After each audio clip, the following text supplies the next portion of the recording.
Bhagavan Srila Bhakti Siddhanta Saraswati Thakur ki jai, Rupanuga Guru Bhagya ki jai, Namacharya Srila Haridas Thakur ki jai. Prem se kaho Shri Krishna Chaitanya Prabhu Nityananda Shri Advaita Gadadha Sri Vasadi Shri Gaura Bhakta Vrinda ki jai. Jai Shri Chaitanya Saraswata Acharya Vrinda ki jai. Samadvaita Vaishnava Mandali ki jai. Kol Kartel ki jai. Shri Harinama Sankirtan ki jai. Nitai Gaura Premanande. So welcome everyone. Oh yeah. Good reminder. I always forget. So welcome everyone to our Sunday afternoon talk, being broadcast from the East London branch of the Sri Chaitanya Saraswat Mart.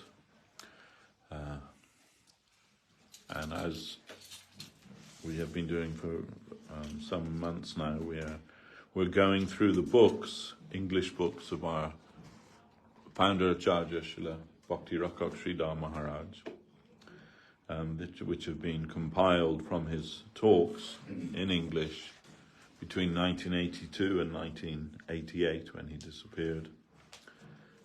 Currently we're discussing the Sermons of the Guardian Devotion, volume 2, and today's chapter is chapter 7. This is a holy day. So first of all, just turn this. So it's also we should mention that today is the disappearance day of Jiva Goswami Prabhu. Jiva Goswami is one of the 6 Goswamis of Vrindavan, and his literary contribution to the canon of Gaudiya Vaishnava theology is immense. He's considered to be the greatest living philosopher, either Occidental or Oriental. So no greater philosopher than Jiva Goswami, and most famous for the Satsandarbhas he wrote. And our Guru Maharaj, Sridhar Maharaj, he said, if you study Jiva Goswami's Satsandarbhas, your conception of Krishna consciousness will be irrefutable and irrevocable.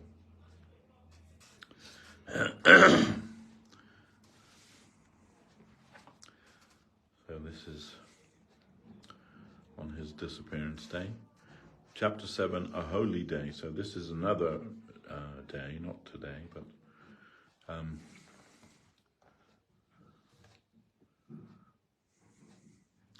the first is called the appearance of Srimati Vishnu Priya Devi. Today is the holy day of Bashant Panchami, the 5th day of the light fortnight of the moon, the month of Magh, when Krishna is worshipped with the new flowers of spring. On this day, the holy advent of Srimati Vishnu Priya Devi occurred. Her father was Sri Sanatan Mishra of Navadvip, who was a Brahmin and a great devotee of Lord Vishnu. Srimati Vishnu Priya Devi is the eternal consort of Sri Gaurasundar in his feature of Gaur Narayan. And according to the Gaur Ganadesh Dipika, she is directly Satyabhama in Krishna's Darka Leela. She was the second wife of Sriman Mahaprabhu in the householder period of his pastimes. From childhood, she was devout in the divine service of the Supreme Lord. Kashinath Pandit was the intermediary in her marriage to Mahaprabhu. She was the ideal of divine self-surrender at the lotus feet of Mahaprabhu. When she was only 14, Mahaprabhu took sannyas, and after that, she lived the rest of her life in penance. From early morning, she would take the holy name the whole day, and for every Mahamantra that she chanted, she would put 1 grain of rice in a clay pot. After chanting her quota, she would take that rice and cook it and offer it to the Lord. and that was all she would take for her subsistence. So gradually she became emaciated, and she passed her days in this way. Her brother was her guardian after Sachi Devi departed, and ultimately she had a Srimurti of Mahaprabhu, and she would worship him in that form. And since the time of Vishnu Priya, that worship is being continued up to the present in the temple here in Navadvip known as Mahaprabhur Bari, the home of Mahaprabhu. So this day of the year is connected with her holy memory, and we may achieve her grace if we honor this time in her name, discussing her pastimes. She will be propitiated, and Sri Chaitanya Dev will also be pleased with us, giving us a step forward in our transcendental march towards him. So when we do Navadvip Dham Parikrama, we always go to this Mahaprabhu Bari, the deity there of Mahaprabhu. He's standing like this. And we hear that when the Murti was commissioned, the Murti Wala bought the deity to show Vishnu Priya, and she said, no, it's not him. And a second time, he made another second time, no, she didn't accept. But the third time when she bought him, she covered her head with her sari. Yes, this is him. So, and it's tomorrow actually is Makara Sankranti, which is the day when Mahaprabhu took sannyas. And that is in Navadvip Math, especially in the time of Guru Maharaj, was considered a great day of sorrow for the devotees, because the devotees can't tolerate that Mahaprabhu at the young age of 24 would go to Katwa and have his beautiful hair shaved and take the sannyas order of life at such a young age, leaving his wife at 14 years old and his elderly mother Sachi Devi. And later when Mahaprabhu returned to Navadvip, there's very sorrowful expression given that as Mahaprabhu was walking in the street, many thousands of devotees are following him. And Vishnu Priya's with Sachi Mata, and she says to Sachi Mata, look, your son. She doesn't say my husband, but look, your son. There is your son. And as Mahaprabhu walked past, he was wearing the wooden sandals, Paduka. And as he walked past Vishnu Priya, he stepped out of those sandals and carried barefoot. And she took those sandals and worshipped them. And those sandals are also there in that temple, Mahaprabhu Bari. And if you're very fortunate, the pujari will give them on your head. Have you had them on your head? I've had them on my head, yeah. So all these things, what happened, we were just saying, did it happen in the spiritual world or not the... Yeah, well... It is the spiritual world. Yes, but this is the history in Navadvip Dham in India when Mahaprabhu was present here 500 years ago. Yeah. So, It happened live on earth. Oh, okay, yeah. But it's also holy Dham. It's not a spiritual world. well, it is, in as much as that the Navadvip is the spiritual world. It's like Ayodhya. You cannot think it not to be the spiritual world, but So India is the spiritual world. well, parts. Like Ayodhya. But if you try to understand how it is, then you'll break your brain, because it's not possible to properly understand that. One of the four, Srila Maharaj told us, the four tattvas, not possible to fully understand with the intellect. Yeah. One is Guru Tattva, one is Nam Tattva, one is Shiva Tattva, and fourth is Dham Tattva. So how Navadvip or Vrindavan here on the earth is non-different from Navadvip or Vrindavan in Goloka Vaikuntha. So whenever someone talks about Govardhan Hill, Yeah. it's part of the spiritual world. It is, yes. It's eternal Leela. But how we can see that, we may not be able to see that with our mundane eye. I believe it's the spiritual world. Yeah, we can believe, by faith we can see, but with the eye we cannot see. That's With- Jagannath Puri. Yeah, or many different places, but with your eye you will not see. And someone may say, oh, why all these places in India? Nowhere else. And the answer to that is, why do you go to a golf course to play golf? Because that's what it's made for. Well, I think India follows its own faith. Like, No, but the Lord descends mainly in India, isn't it? So to show His Leela, because India's made for that. So we shouldn't be envious of that or India something. now is small, but before it was Yes. land was. Well, that's another thing, yeah. unlike other cultures, they follow someone else's faith. But anyway, so tomorrow especially, actually for 3 days, Yes. in Navadvip, Guru Maharaj would not come out of his room. He's fasting and remembering Mahaprabhu. And in the mott itself, the devotees only taking some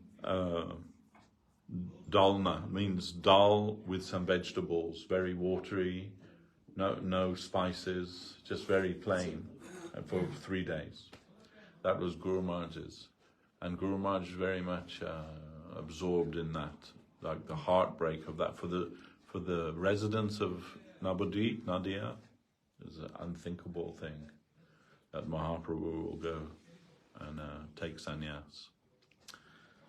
Also, Vishnu Devan left body this time, Makar Sankranti. And there is a sloka in Bhagavad Gita, chapter 8, sloka 23 to 26. This Uttarayan and Dakshinayana. Okay, yes. So also on that day, not this day, but on that day, was the appearance of Pundarik Vidyanidhi. Today is also the appearance day of Sri Pundarik Vidyanidhi, and he is considered to be Vrishubhanu Raj of Parshana, Vrindavan, the father of Srimati Radharani. Sri Pundarik Vidyanidhi was born in a Brahmin family at Chattagram, and he bore the title Vidyanidhi on account of his scholarship. Apparently, he was a man of luxurious habits. In those days, people who could afford it would have a house in Navadvip on the banks of the holy Ganges River, and they would from time to time visit Navadvip to regularly bathe in the Ganges and remain for some time in this holy place, and then return to their homes to continue their livelihood. So Pundarik Vidyanidhi also had a house in Navadvip. Here in Gaura Leela, Gadadhar Pandit is the representation of Srimati Radharani herself. At that time, Gadadhar Pandit was a young boy. He was younger than Mahaprabhu. Mukunda Dutt was a follower and admirer of Mahaprabhu Sri Chaitanya Dev, and he also came from Chattagram, the village of Pundarik Vidyanidhi. He knew Pundarik Vidyanidhi to be a man of higher religious type, that is, a Bhagavat type of Krishna Bhakta. But outwardly, Pundarik Vidyanidhi lived a life of luxury. He was a well-to-do man, a general jamindar, landowner, and Mukunda Datta naturally knew him when he came to Navadvip, since he hailed from the same place. Mukunda Datta went to Gadadhar Pandit and asked him, "Would you like to have the darshan of a Vaishnava?" From his childhood, Gadadhar Pandit was very fond of Vaishnavas and Krishna Nam. He had much fondness for Nimai Pandit, and when the Lord returned from Gaya, previously he was very much afraid of Nimai Pandit, because whenever they met, Nimai Pandit would always tackle him with some apparent quarrel about etymology or something of that nature. So after returning from Gaya, when Sri Chaitanya Dev expressed his devotional aspect, he said one day, "Gadadhar, from your very childhood you are a devotee of Krishna, and my days have been wasted discussing grammar, and mundane literature. But you, Gadadhar, my friend, your life is very successful. You have fulfillment of life. From the beginning, you are fond of Krishna Nam. So from the beginning, Gadadhar Pandit's heart was towards Krishna. Therefore, when Mukunda Dutt asked him, "Would you like to see a Vaishnava who has come from afar?" the reply came, "Yes, yes, I shall go, take me there." So Mukunda Dutt took Gadadhar Pandit to Pundarik Vijayanidhi. And what kind of Vaishnava was Pundarik Vijayanidhi? He was sitting on a luxurious bedstead, smoking a very ornate and valuable pipe. His head was adorned with beautiful oiled curly locks, and many valuable pastes were anointed on his body. 2 attendants fanned him on either side. Gadadhar Pandit thought, Mukunda has brought me to this luxury-loving man, sitting on a bedstead, smoking? What type of Vaishnava has he brought me to see? He was disappointed at heart, and Mukunda could guess it. Mukunda Dutt was a very good singer, and in a very sweet tone, he sang this shloka of Srimad Bhagavatam. Aho Bhakijam Stana Kalakutam Jiggamashaya Payayad Api Adsadvi Labhe Gatim Datri Uchitam Tatonyam Kam Va Dayalam Sharanam Brajena. This sloka was chanted by Mukunda in a very sweet tone, and this created a wonderful effect in Pundarik Vijayanidhi. The Bhagavatam verse says, "Who else but Krishna should we approach? Who can be so kind, so gracious? There is limitless grace in him. Why? Bhakti, Putana, came to kill him in a treacherous way, taking the garb of Datri, a motherly garb. In this way she came to try and kill him. Yet Krishna gave her a position as a nursemaid in his group of assisting mothers. So gracious is that Lord. Who else can we approach for our good?"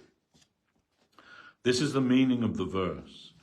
She painted deadly poison on her breast and came to suckle the boy Krishna. So treacherous was her action. In the garb of motherly affection, she tried to murder the boy, and she was given such a high position as an attendant of his mother. She was elevated to the motherly group. Such grace, such mercy he showed, without considering or passing judgment on the worth of that action. So other than that kind-hearted and gracious Krishna, where should we go for shelter? This entered the heart of Pundarik Vijayanidhi, and he began to vibrate and produce such force that he was stunned. Then shivering began, and madly gesticulating, he began to pull his hair and tear his silken dress. Kicking over the tobacco and pipe, his rich bedding and dress were ruined, and he began to roll on the ground and cry, "Kimba dayalam sharanam brajena." In whom shall we take shelter other than him? Then Gadadhar Pandit thought, "Oh, I have committed a great offense in my mind, thinking that he was not a Vaishnava, because of his fashionable dress and style. Really, how great a Vaishnava is he? What a wonderful effect the memory of Krishna caused in him." Then Gadadhar Pandit revealed his mind. "Mukunda, I have committed offense against this great Vaishnava. What will be my fate? When I first saw him, I shunned him. I committed offense. I think that if I take mantra from him, become his disciple, then he may forgive all my offenses. There is no other way to be absolved from Vaishnava aparad. I shall have to inform my Lord Gaurachandra, Nimai Pandit, about this." So they left that place of Pundarik Vijayanidhi, and Gadadhar went to take Nimai Pandit's permission to become the disciple of Pundarik Vijayanidhi. Before anyone knew that Pundarik had come from Chattagram to Navadvip, and even before Mahaprabhu had met him, Mahaprabhu was seen to suddenly cry, Bap Pundarik, Bap Pundarik. In the mood of Srimati Radharani, Nimai was taking his name. Bap means father. So he was calling, Father Pundarik, Father Pundarik. Nimai Pandit was chanting like this in the mood of Radharani. When Gadadhar made his proposal to Mahaprabhu, the Lord immediately replied, Yes, very good proposal. Go and accept him at once. Gadadhar Pandit represents Radharani in Gaura Leela, and Pundarik is Radharani's father in Krishna Leela. The guru is like the father, and the disciple is like the child. So Mahaprabhu at once approved, and Gadadhar took initiation from Pundarik Vidyanidhi. He was none other than Brishabhanuraj, and Gadadhar was the incarnation of Radharani in Gaura Leela. Pundarik Vidyanidhi would not take bath in the Ganges because he could not tolerate that his feet would touch the holy Ganges river. Before daybreak, he would go to the Ganges and take some of the water on his head. He didn't go to the Ganges by day because he couldn't tolerate to see persons who would dive in the water or spit there and contaminate the pure holy water by misusing it. Before worship, prayer, etc., the general Pandit section may bathe in the Ganges and fast to purify their bodies of sin. But Pundarik Vidyanidhi would rather drink some Ganges water prior to his daily worship and duties, thereby teaching us the proper worshipful respect due to the Ganga. In Puri, his dearmost friend and associate was Sri Sarup Damodar. When he went to Puri, he felt some pain in his heart that the priestly servants of Lord Jagannath dressed the Lord in starched cloth, which is generally considered impure. When cloth is manufactured by handloom, the thread is soaked in boiled rice water, which acts as a paste to hold it firm in the loom. That cloth is considered impure and must first be rinsed in water before offering to the deity. But in Puri, that is not the practice. They directly use starched cloth for dressing Lord Jagannath, and Pundarik Vidyanidhi couldn't accommodate this. That night he dreamt that both Jagannath and Balaram came to him and dealt slaps to his cheeks, saying, "You have come to point out defects in my servitors. What is this?" They both began to slap him, and the dream was so intense that when he rose in the morning, he found that both his cheeks were inflamed. He expressed to his most intimate friend, Sarup Damodar, "My dear friend, Sarup Damodar, such is my position. I had an objectionable feeling in my heart towards these servitors, so Jagannath and Balaram have punished me in this way. See the swelling on both cheeks."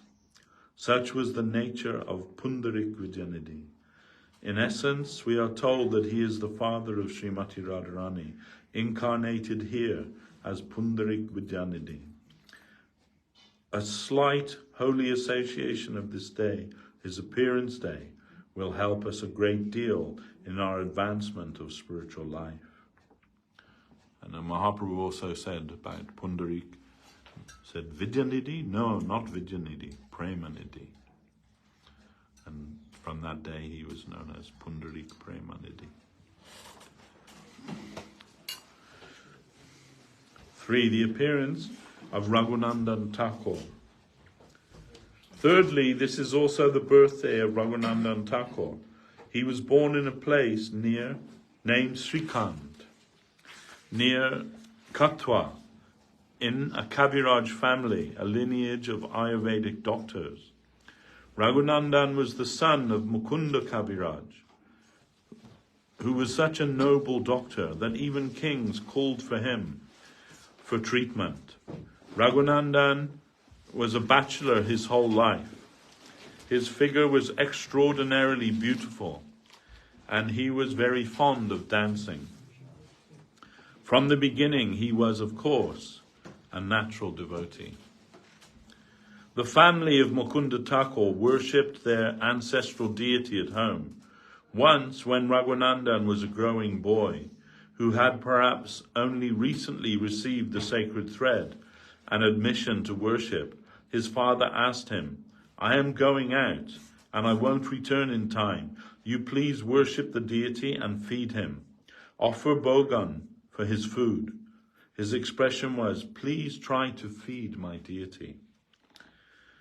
While he was away, Raghunandan's mother cooked many items and brought them to the temple and asked Raghunandan to offer them to the deity.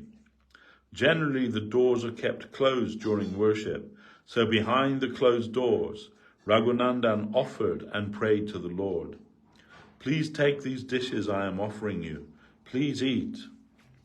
But the Srimurti did not answer or come forward to eat, so Raghunandan began to cry. "My father will rebuke me. He has requested me to feed you, and you are not eating. I'll be punished.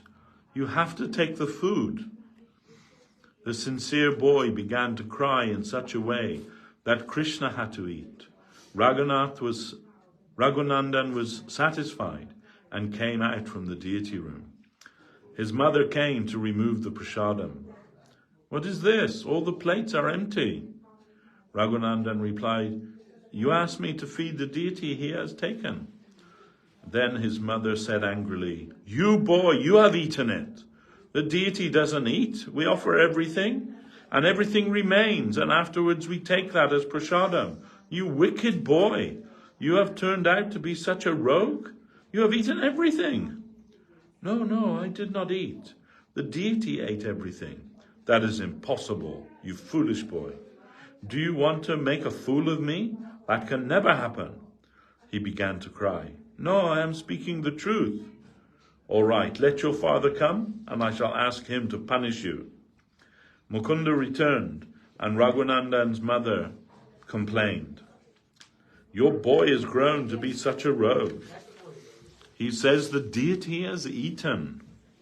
Raghunandan also petitioned his father. "Yes, the deity has eaten. He would not take in the beginning, but I began to cry, and then he ate." "Is this true?" "Yes, it's true, father. I'm not lying." "Can you show me?" "I shall try." So he was given another chance to worship, and from a hidden place, his father could see that the deity had actually taken the food. Such a devotee was Raghunandan Thakur. When he danced in Sankirtan, it was such a charming scene that even Mahaprabhu was attracted.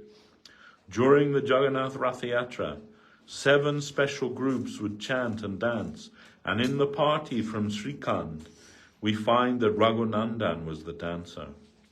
So today is a day connected with the memory of Sri Raghunandan Thakur, who is considered to be Pradyumna avatar. Many more incidents occur in his pastimes. I have only touched on them. It is also said that near the bank of the lake Madhu Pushkarini, there is a jambu tree, and according to his wish, 2 kadamba flowers bloom on that tree every day for the worship of his deity. Many miracles are found in his pastimes. And 4, the appearance of Raghunath Das Goswami. Then the 4th personality is Sri Raghunath Das Goswami. He was born nearly 500 years ago in Krishnapur village, Hooghly district. He came in the Kayasta caste. His father, Hiranya Mujamdar, was a very rich man. His father had 1 brother, Govardhan, but Raghunath was the only child. His father and uncle were state landowners. At that time, they collected 20 lakhs, or 2 million rupees, in taxes. 12 lakhs was to be paid to the king, and their net income was 8 lakhs. Raghunath heard about Mahaprabhu after his sannyas. Hiranya and Govardhan had association with Advaita Acharya, and they used to make an annual contribution to all the superior Sanskrit scholars and their schools in Bengal of that time. When Mahaprabhu went back to Sri Advaita Acharya's house, Advaita Bhavan, after his sannyas, Raghunath Das came and saw him and became mad with love of Krishna. His heart was completely melted by Mahaprabhu's beauty and charming personality. His devotion and his teaching of devotion for Krishna. Mahaprabhu himself was also aware of this, and Raghunath would not leave Mahaprabhu. But the Lord told him, "Go home. Don't be over-enthusiastic. Control yourself. Keep your divine love for Krishna within your heart, and don't express it outwardly. Don't advertise it. Very soon the time will come when Krishna will guide you. He will make a way for you. Don't allow any external show, but keep it within your heart. Stira hanya gore jao nahao batula. Krame krame paya loka bhava sindukula. Compose yourself and go home. Don't be a madman. One reaches the shore of the material ocean gradually." Then he later came into the association of Nityananda Prabhu in Panihati. Nityananda Prabhu said to him, "Give a feast here for my followers. You are the son of a rich man, so manage to give a feast here for my followers." Raghunath did so, and Nityananda Prabhu was very satisfied. He also blessed him, saying, "Very soon your bright day will come." And he addressed his devotees, "See this young boy? He has immense wealth. In abundance he has everything required for a young man's enjoyment, but he does not care for it. Krishna's grace has come down into his heart, so he does not care for anything of this world, but he's mad to leave his home of material grandeur and become a street beggar. He has become mad for Krishna. Just see this high ideal. Devotion, attraction, love of Krishna has made him mad. He is very fortunate. This royal dignity and prosperity cannot please him." So we know that festival is Chira Dadi Mahotsav in Panihati Mahaprabhu. Our Mott, we observe that every year. So make some festival there also. And it's also known as the Danda Mahotsav. Danda means like the stick for beating. So when Nityananda Prabhu was very satisfied with his service, he told him, "Come and take your punishment. Come, I will punish you." And when Raghunath bowed down before him, Nityananda Prabhu put his 2 feet on Raghunath's head. Do they still use that now? Do they? Yeah, do they still use the Danda now?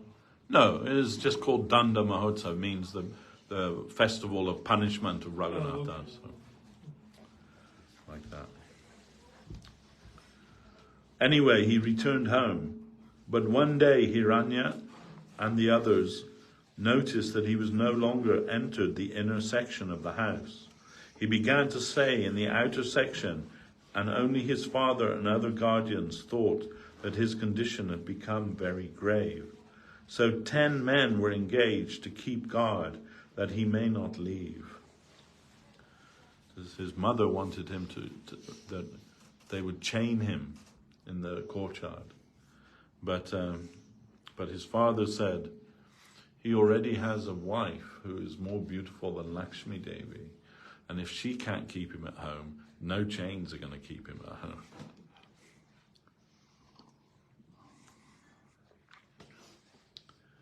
One day in the early morning before sunrise, the family guru Jadunandan Acharya suddenly entered the house. Finding Raghunath in the outer section of the house, he met him and requested him, "Oh, I am going out for some important business, but there is no one to worship my deity, so please ask one Brahmin disciple in my name to serve the deity for a day or two during my absence. As Jadunandanacharya left, Raghunath went with him. The guards saw him going with the family guru, so they did not interfere. On the way, Raghunath requested the guru, "You may go ahead with your business, and I shall request the gentleman to do the worship in your absence." The guru left Raghunath, and he took advantage of this situation. Perhaps he requested that man to do the service, but he started off in the direction away from Puri. He knew that as soon as they realized at home that he wasn't returning, they would send men to search for him on the way to Puri. So for the whole day he walked in the opposite direction. In the evening he stopped at a cowherd's house, took a little milk from him, and passed the night in the cowshed.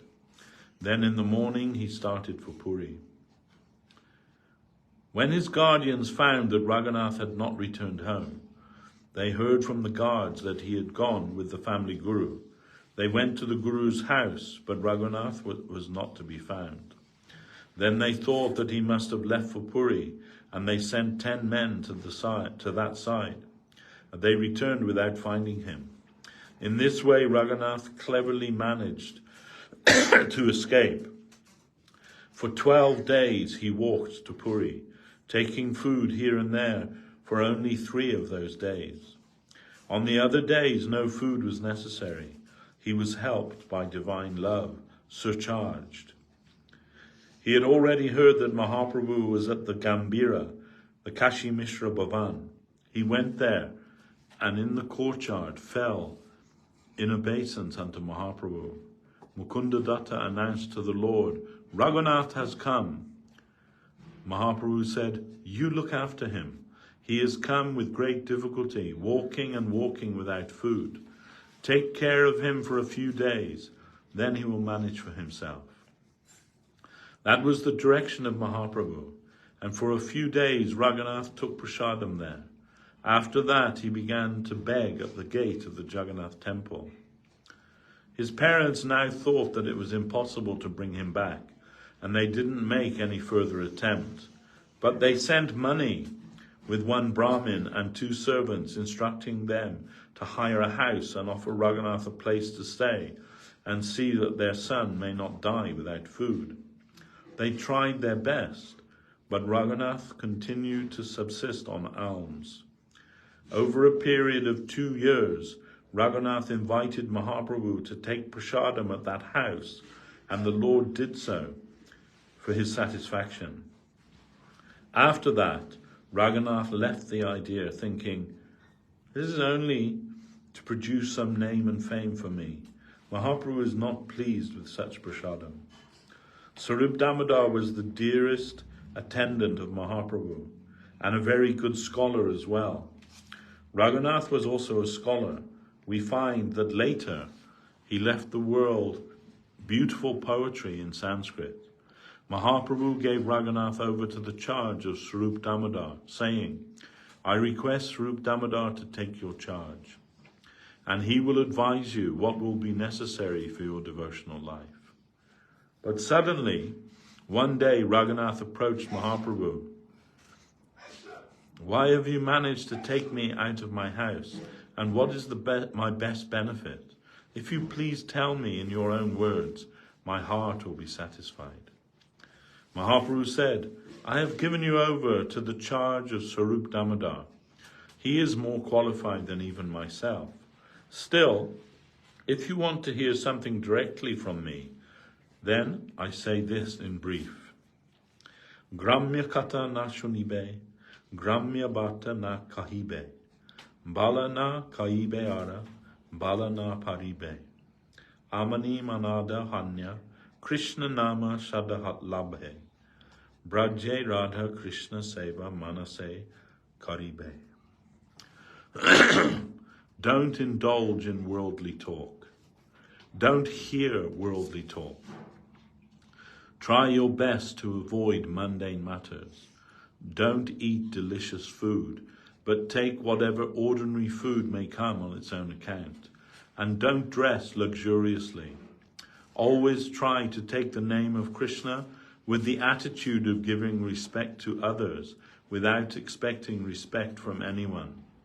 Be humble, but never aspire after respectful dealings from others. In this way, try to take the name of Krishna constantly, and within, try to serve Sri Sri Radha Krishna in Vrindavan.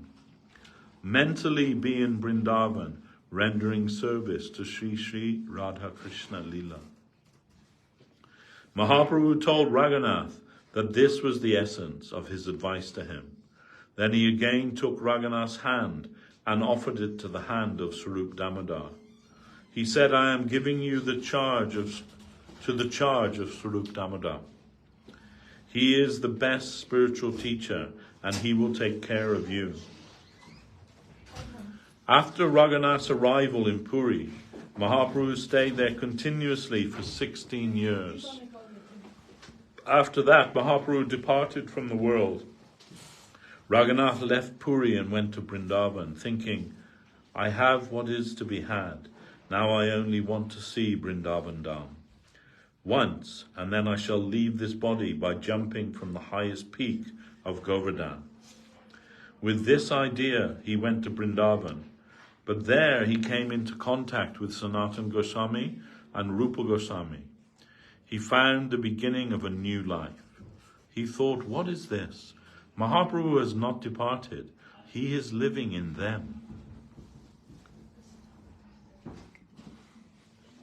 Mahaprabhu delegated Rupa and Sanatan with the power to preserve the devotional current that they had received from him and to present it in a new light. They were asked to prove by drawing upon different scriptures that Mahaprabhu's teachings are the very gist and purpose of all the scriptures. As in Bhagavad Gita, Vedascha Saver Aham Eva Vedya. The attempt of every revealed scriptures is to show me as the highest center. I am the Absolute. So Mahaprabhu said, Krishna is the Absolute. With the help of the different scriptures and historical reference, by all means possible, try to prove that Krishna is Swayam Bhagavan, the Supreme Personality of Godhead, and that Braja Leela, Vrindavan Leela, is the highest achievement. The two brothers had already begun the works when Raghunath came into their association, and he found, oh, Mahaprabhu is here. He abandoned the idea of leaving this world and joined Rupa and Sanatan as their disciple. Mahaprabhu had already ordered Sanatana Goswami, my followers are very poor and helpless. You will have to look after them whenever they come in Vrindavan. You'll have to be the caretaker of all my disciples that come to Vrindavan. So Raghunath came to Sanatana Goswami, and Sanatan took care of him. Raghunath was so self-forgetful that one day as he was sitting on the banks of Radha Kund and taking the name, a tiger came just beside him to drink water, but Raghunath paid no attention. Suddenly Sanatana Goswami came upon the scene. He was astonished. Up until then, Raghunath had lived under the shade of a tree, but Sanatan said, please construct a hut to live in. Don't disrespect my request. I entreat you to do this. Then from that time he managed to construct a small dwelling and stay there. His abnegation, vairagya, was incomparable. Sanatan, Rupa and all the Goswamis' indifference to worldly enjoyment was extreme. But Raghunath's abnegation surprised and surpassed all. When he was in Puri, sometimes he would beg prasadam at the gate of the Jagannath temple, and sometimes he would take prasadam at a chatram or free kitchen where rich men distribute prasadam for beggars. But then he thought, I am taking what is due to others' karma. The unsold Jagannath prasadam is given to the cows of Jagannath Puri, but when it becomes so stale that it emits a bad odor, even the cows cannot eat it. So now Raghunath would wash that prasadam with sufficient water, and adding a little salt, he would eat that. Mahaprabhu heard about this, and one day when Raghunath was taking that prasadam, Mahaprabhu approached and suddenly took some and ate it. He said, "Oh, I have tasted many times prasadam of Jagannath, but such sweet prasadam I have never taken anywhere." And Srila Govinda Maharaj said, "If you or I tried to imitate that, within a couple of weeks we'd be dead."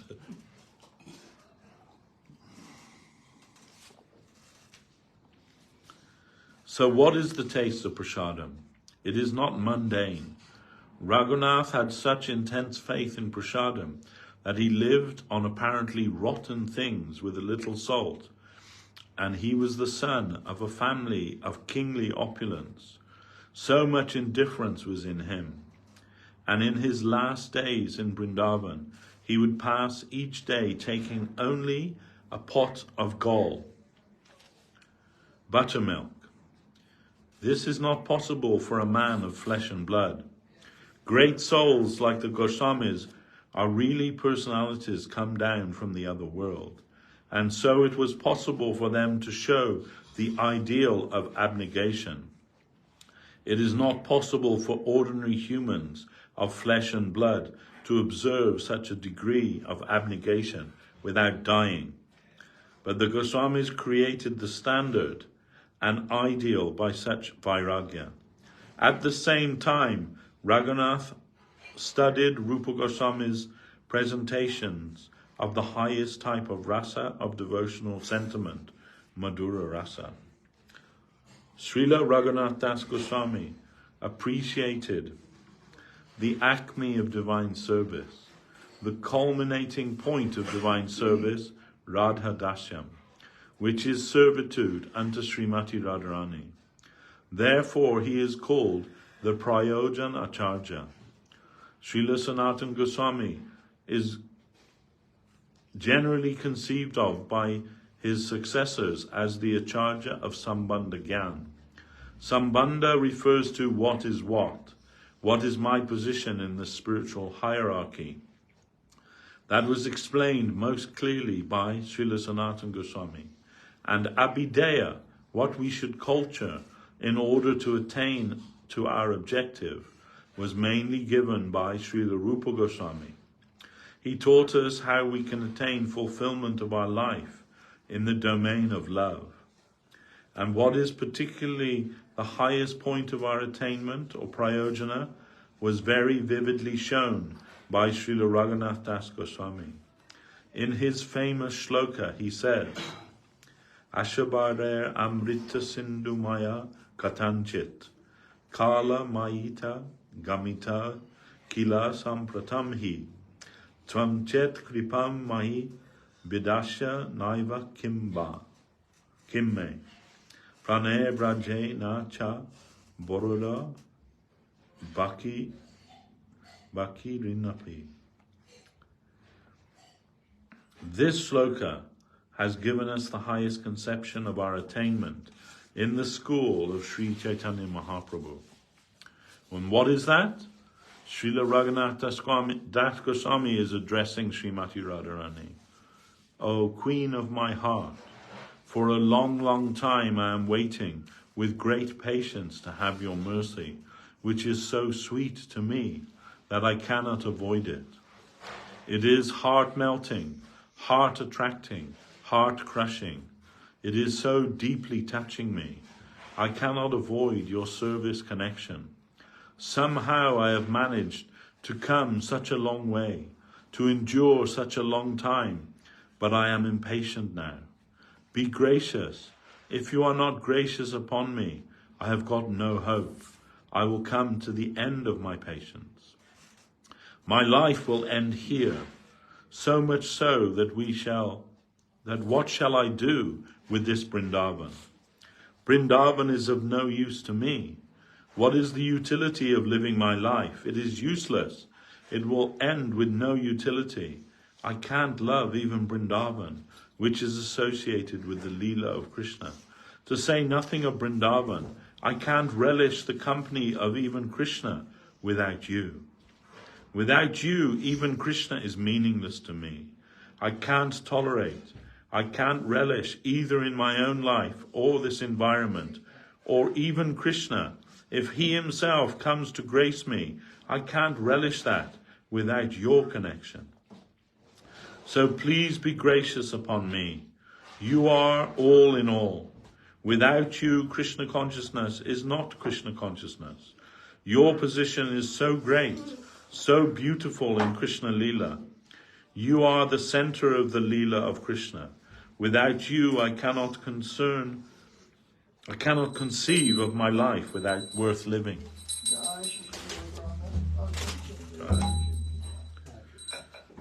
I utterly surrender to you, my queen. This is Radha Dasya. Our best fulfillment is in the service of Sri Radha, because only she can fully attract the grace of Krishna. She is the other half who can draw the maximum rasa, ecstasy from Krishna, in quantity as well as in quality. So those who are serving Srimati Radharani get the highest type of qualitative rasa from Krishna in reciprocation for their service. That cannot be had through any other channel. Service that comes through Srimati Radharani is of the highest quality. So her service should be our summum bonum of life. This was announced clearly by Srila Raghunath Das Goswami, who is considered to be the Prayojan Acharya, the guide to show us our highest fulfillment of life. By our association with this day and by our humble attempt to discuss all these matters, we may be benefited in the achievement of our goal. This is the day of the advent of such great personalities. For those who just arrived recently, this isn't that day, but it is the chapter that we're discussing about that day. So in 5, the departure of Sri Vishwanath Chakrabarti Thakur. Today is also the day that Srila Vishwanath Chakrabarti Thakur departed from this world. Srila Vishwanath Chakrabarti Thakur appeared about 180 years ago. About 180 years after the advent of Sri Gauranga Dev. He composed a commentary on Srimad Bhagavatam and many other books to help the devotees coming later in the Sampradaya. He said he was such a great Acharya. In his own special way, he has dealt elaborately with many spiritual matters, giving the proper approach. He was the shastric or scriptural dispensation of Sri Rupa Sanatan, etc. By his grace, Sri Baladev Vijayabhushan composed Sri Gaudiya Vaishnava commentary on the Vedanta Sutra, the Sri Govinda Bhashya. From such great masters, there is much to be read. Srila Vishwanath Chakrabarti was born in a Brahmin family in Devagram of Murshidabad district. He was a great scholar of Sanskrit. He came in the line of Sri Narottam Thakur. He gave us extreme scriptural writings to help us very precisely and elaborately to know about the pastimes of Mahaprabhu and Radha Krishna, Vrindavan, Navadvip, and the Guru Parampara. The Gurvastakam we chant daily was written by him, as well as many other important works. Srila Rupa Goswami wrote Sri Bhakti Rasamrita Sindhu, the nectarian ocean of devotional joy. And Srila Vishwanath wrote Sri Bhakti Rasamrita Sindhu Bindu, or a drop of that ocean. And from Sri Rupa's Ujjvala Nilamani, the brilliant jewel of the supernatural world, or Krishna in Madhura Rasa, he gave Ujjvala Nilamani Kiran, or a ray of that jewel. In this way, He has given volumes of books and poems. As Sri Rupa Goswami gave the Astakaliya Leela of Krishna, or 24-hour service engagement with Sri Sri Radha Govinda, he has similarly given in Chaitanya Leela 24-hour engagement in the service of Sriman Mahaprabhu. So he has done great service to the Sampradaya and profusely bestowed his mercy upon us. 5 and 6, departure of Tridandi Swamis, Srimad Bharati Maharaj and Srimad Parvat Maharaj. Today is also the disappearance of two of our senior godbrothers, sannyas disciples of our Guru Maharaj. Tridandi Swami, Srimad Bhakti Vivek Bharati Maharaj, and Tridandi Swami, Srimad Bhakti Swarup Parvat Maharaj. They both preached extensively on the order of Srila Prabhupada. Sri Bharati Maharaj was very popular. His preaching style was very charming and engaging. In the beginning, we appreciated his preaching very much. And Sri Parvat Maharaj was also among the earliest disciples of our Guru Maharaj.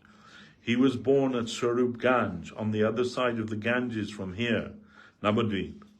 He was born in the house directly next to Surabi Kunj, where Srila Bhaktivinoda Thakur lived for some time.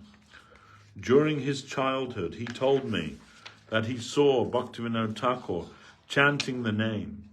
In the early morning, Srila Bhaktivinoda Thakur would chant the Hare Krishna Mahamantra, just as one calling someone from a distance. A living thing, like one man calling another. In this way, in a living way, he was calling Krishna. He was in his old age, and his body was somewhat attacked with rheumatism. There was a cement chair constructed there, and he would stroll about at his sweet will, and when he felt fatigued, he would take his seat on that chair, and that chair is still there today. So at a very early age, Srimad Parvat Maharaj came to Srila Prabhupada and accepted his shelter. For a long period, he was posted as the caretaker at Bhakti Kutir, the then head office, a small seaside house in Puri, owned by Srila Bhaktivinoda Thakur. Then when Prabhupada began his preaching life, Parvat Maharaj became a sannyasi. During the lifetime of Prabhupada, he preached throughout the whole of Bengal and beyond as well. He established a mott in Orissa. I remember once when I was a newcomer in the mott, he was telling one gentleman about how he preached on the east side of Bengal. At that place, some people challenged him. "Why have you come to preach here? Don't you know that just nearby on the bank of the river, there is a Siddha Mahatma? He has attained the highest end of life. Have you seen him?"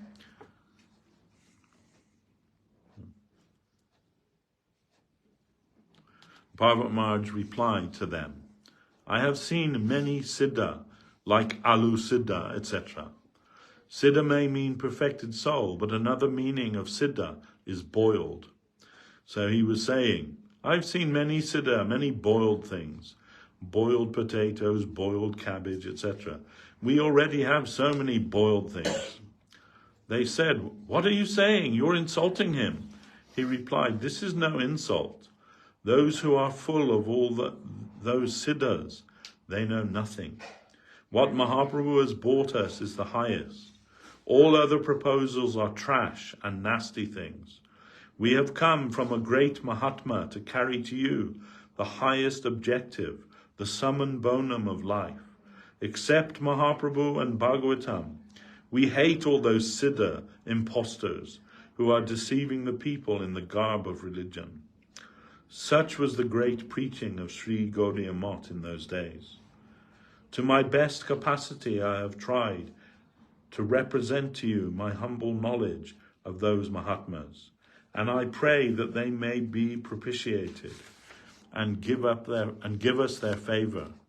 With this prayer, I end here. Vanchakalpa tarubhyascha, kripa sindubhyeva, patitanam pavanebhyo, Vaishnavebhyo namo namaha. There we go. So that chapter is entitled A Holy Day, but it isn't this holy day, but this day is also holy. Today is the disappearance day of Jiva Goswami, Prabhu. And Jiva Goswami, one of the great 6 Goswamis of Vrindavan, considered by many to be the greatest philosopher who ever lived, either Western or Eastern. No greater philosopher than Jiva Goswami. And he wrote many scripture. Particularly famous is his Sat Sandarbha. Srila Maharaj said, if you study Jiva Goswami's Sandarbhas, your understanding of Krishna consciousness will become indomitable. No one will be able to defeat you in philosophical debate if you can properly understand the Satsandarbhas of Jiva Goswami.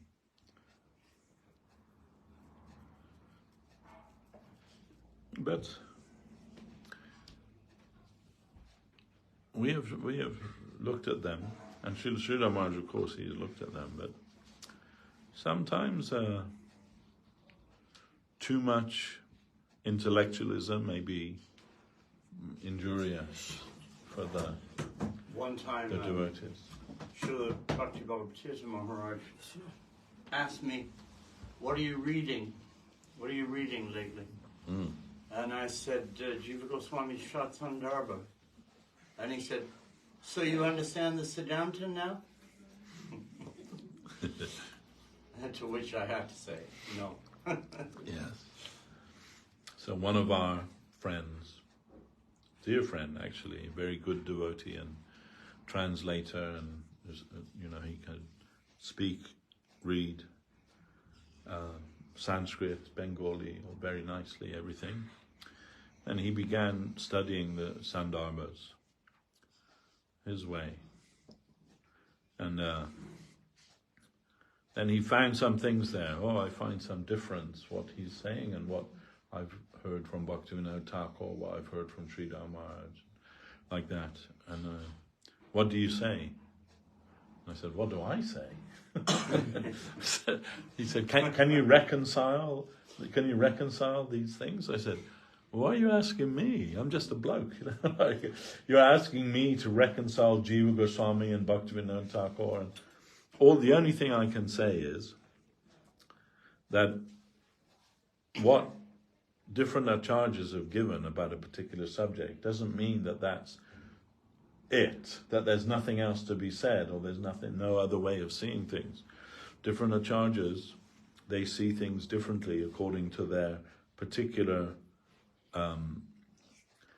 rasa. Actually, it's rasa. Somebody asked Sridhar Maharaj this question one time when I was with him. One devotee from ISKCON asked Guru Maharaj, Sridhar Maharaj, why do so many gurus have so many different opinions? And it's a good question. One time one devotee said to Guru Maharaj, but position of Guru is absolute, isn't it? And Guru Maharaj said, no, it cannot be absolute, because otherwise, why do so many different gurus have so many different opinions? So, that's not absolute. Of course, the principle of Guru is absolute, because that is Krishna. But why so many different gurus say different things which seem to be contradictory? And Srila Maharaj said, there are only 2 reasons why gurus will say different things. And the one reason is due to rasa. So that means if a guru of Madhura rasa may say one thing, and a guru of Vatsalya rasa may say something different. And he gave the example, he said, the Madhura rasa devotees, they want to take Krishna out dancing all night. But the Vatsalya rasa devotees, like Mother Jashoda, she wants her boy to have a good night's sleep, says he has to go looking after the cows in the morning. So then there's some clash comes between those. So he said, so this is the one reason why gurus may say something different. He said, but the most common reason why gurus say different is anartha. Because not all gurus are perfect. Then what they may understand the scripture, but it's being filtered through their anarthas. And so what's coming from them may not be entirely pure. It may just be colored by that. According to their realization. According to their realization, yes. So, and that's the most likely reason why you'll find this guru said this and this guru said that. We're not talking about, Baladev Vidyabhushan, Vishwanath Chakrabarti Thakur, the six Goswamis. Their opinion, if there is any difference in their opinion, will certainly be because of rasa. But we're talking about, guru in the general sense. So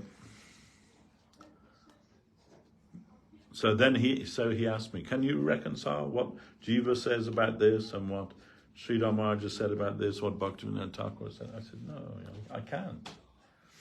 The only thing I can say to you is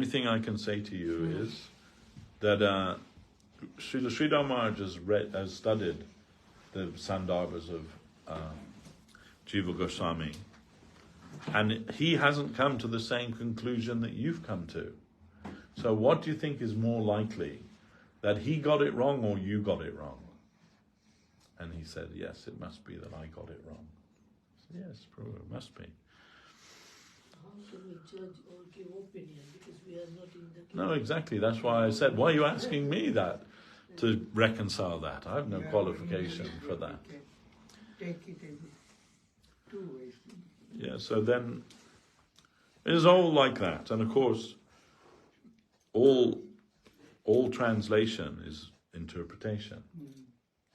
Necessarily, it's an interpretation. So that's why it's imperative that the translator understands the line of thought of the original author. Otherwise, you'll come to the wrong conclusion. When I published those 4 issues of Gaudiya Darshan in the time of Srila Govinda Maharaj, he told me this article, which was published in the first edition of Gaudiya Darshan by Srila Guru Maharaj, you have to publish in English. So the article itself was published in the first and second edition of Gaudiya Darshan, way back in the 1950s, 40s, 50s. And he gave me that article, but it's in Bengali. I don't read Bengali. So I'm thinking, then how am I going to translate this? So one of our devotees is married to, his wife's Bengali. So I asked her, do you think you can translate it? She said, yeah, I'll have a go. And bless her, she did try. But when she gave it to me to read in English, I could understand this is not what Guru Maharaj is saying here at all. Because I don't know Bengali, but I know Guru Maharaj a little bit, how his line of thought goes. And of course, as I'm sure you know, that most of the scripture is written in Sadhu Bhasha, which isn't common Bengali. It's a higher kind of Bengali. So I was surprised to see this, that in our mott, the devotees, they're singing the songs written by Narottam Thakur, Bhaktivinoda Thakur, and they don't always understand the Bengali devotees don't understand what they mean, because they don't know Sadhu Bhasha. Some better idea than you and I may have. But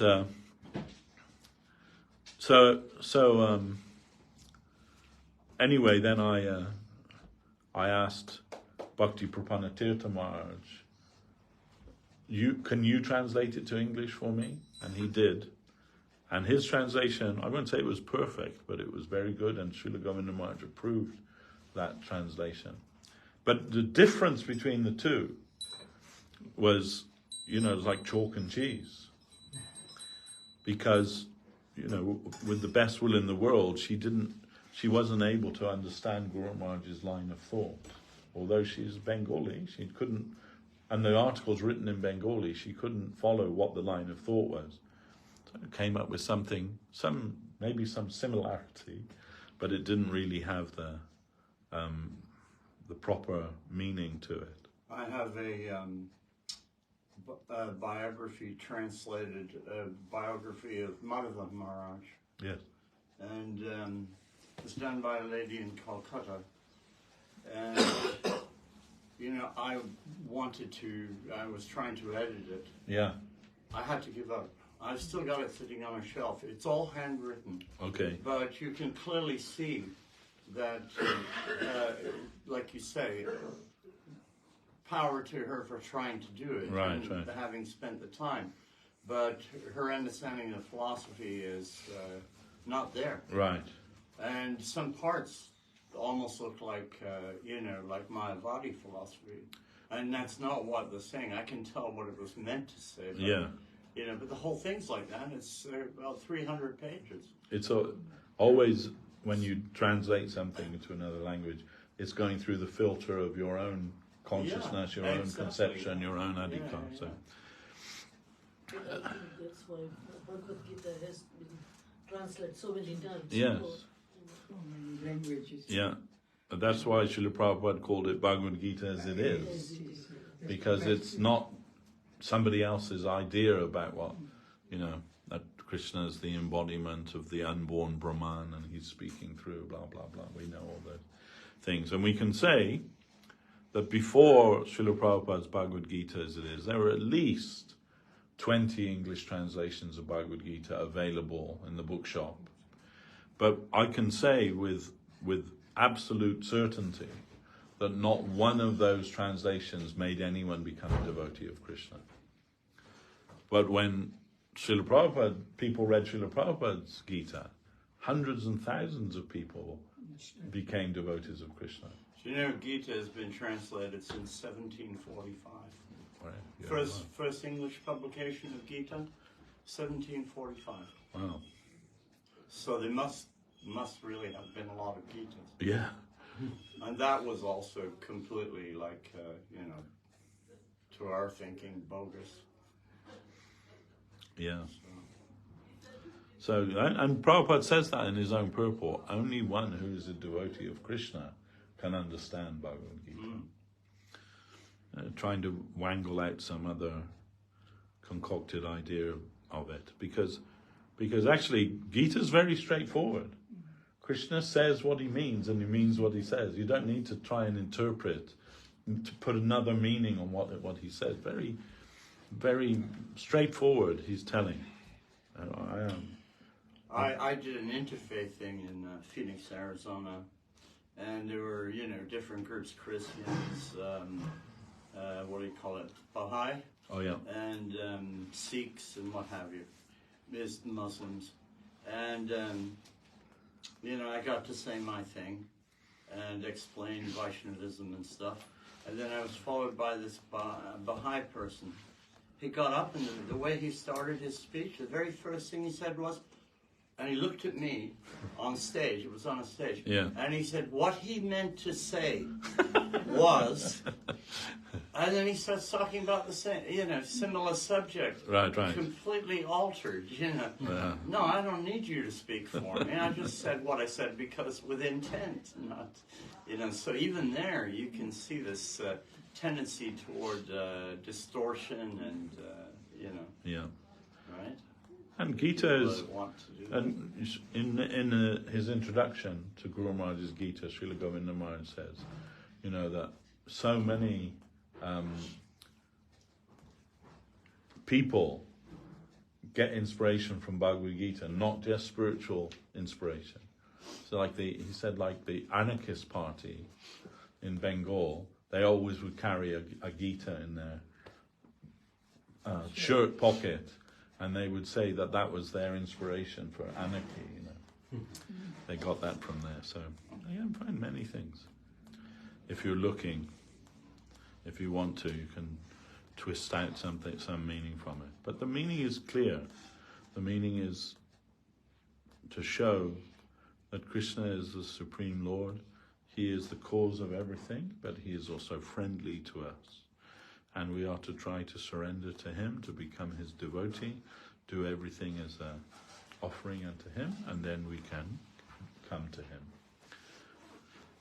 In fact, the main theme of Bhagavad Gita is karma yoga, that you do everything and offer that to the Lord.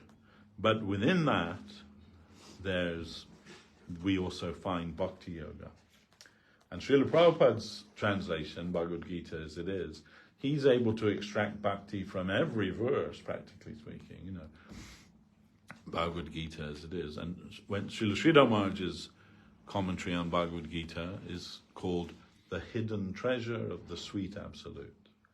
As Guru Maharaj is conceding that this is not the main topic, is not devotion to Krishna, but karma yoga. But hidden in there is devotion to Krishna. Isn't it true also that the section on bhakti occurs midpoint? So on either side, one is karma Right. and one is jnana, Yeah. right? And so isn't the idea that without bhakti, neither of those things or any endeavor whatsoever can take place or fructify? Right. That there must be devotion, just like you go to school, and if you don't devote yourself to your studies, for example, you don't even pass your exams. Right. Is it not true, though? Yes, it's true. It's true. So, but the point being that you can find justification for whatever position you hold. You can probably find that in the scripture somewhere, if not Gita, somewhere. Someone asked Guru Maharaj once, why does it say in Sriman Bhagavatam that human beings, they can eat this type of animal but not this type of animal? And Guru Maharaj says, oh, you want to say that Srimad Bhagavatam is endorsing meat eating? Is this what you want to say? And he said, no, I just wondered why it was there. And Guru Maharaj said, is because that we are in the mud of misconception. And before we can become clean, to a clean position, we may have to wade some time through that mud.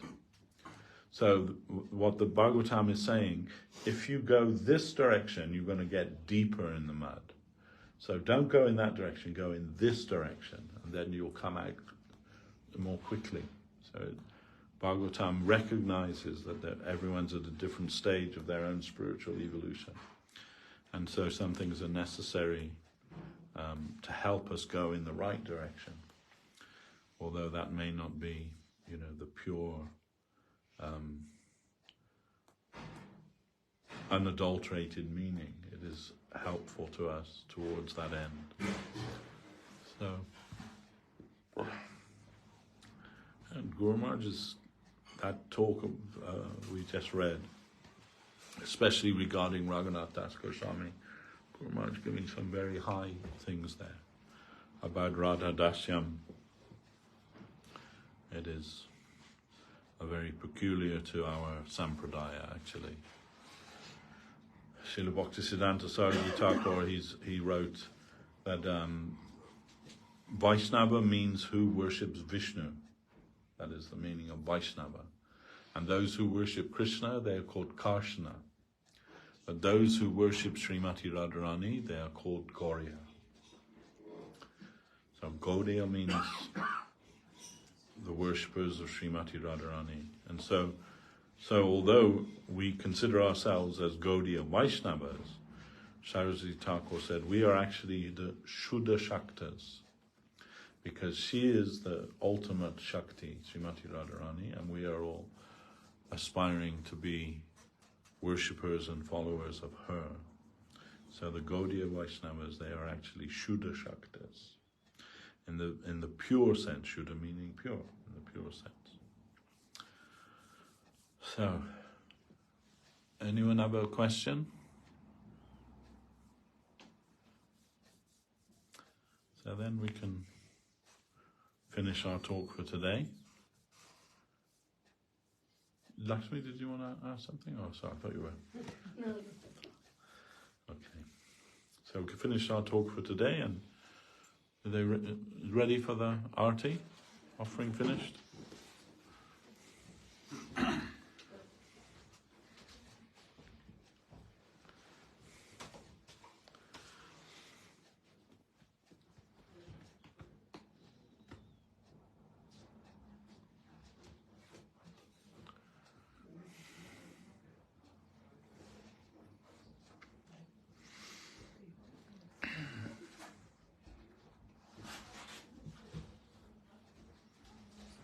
not quite. It's the last take the offering off. Okay.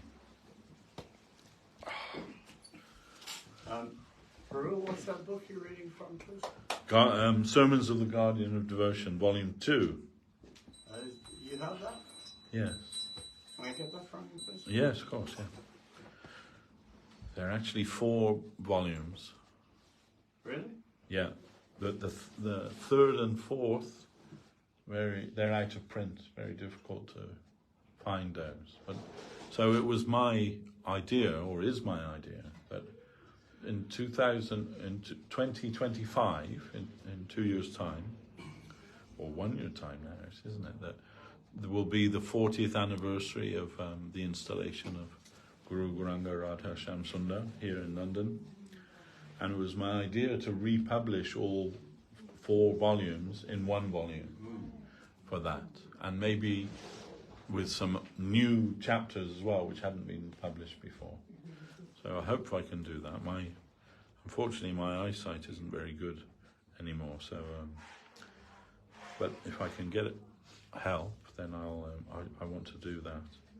And also to make a commemorative edition of Gaudiya Darshan magazine for that as well, and organize some, substantial festival. Many of you were here for the 30th anniversary, and that was 2 days we had, I think, 2-day festival, and that was very nice, very nicely attended and inspiring. But I'm thinking for the 40th anniversary, maybe 3-4 day festival. I can help you with the books. Yeah, if good. you wish. Yeah. Sanjay. So yes, I don't know if I think we have all of the source material still, Yeah. and I think it's just a matter really of re-editing and reformatting everything. Yeah. Right now I'm doing a book for the 150th anniversary of Srila Bhakti Saraswat, Nice. called Saraswati Jayashri. Oh yes. It's quite an interesting book. Yeah. Was that Sundarananda? Sundaranand Yeah. Vinod, yeah. Yeah. This 320 Maharaj doing one book. Yeah, that should be coming soon, I think. What is that? 320 Maharaj. He's just a new book of Srila Maharaj. Oh, really? Yeah. Then that's just going through the final stages, I think. What's it called?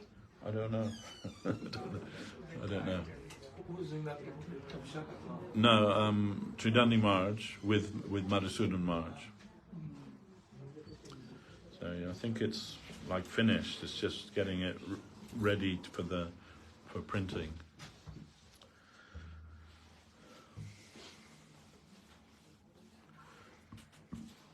And Jiva Goswami's disappearance day.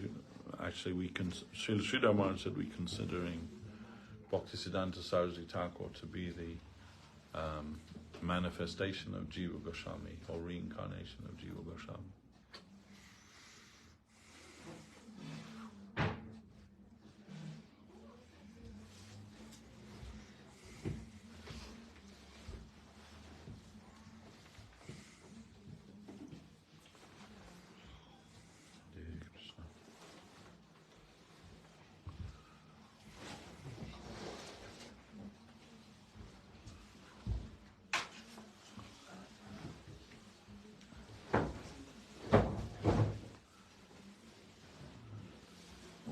Jam Vishnupad Srila Bhakti Sundar Govinda Dev Goswami Maharaj ki jai. Jam Vishnupad Srila Bhakti Rakshak Sridhar Dev Goswami Maharaj ki jai. Jai Bhagavan Srila Bhakti Siddhanta Saraswati Thakur ki jai. Rupanuga Guru Bhagya ki jai. Sri Chaitanya Saraswat Acharya Brinda ki jai. Sri Harinama Sankirtan ki jai. Nitai Gaura Premnande.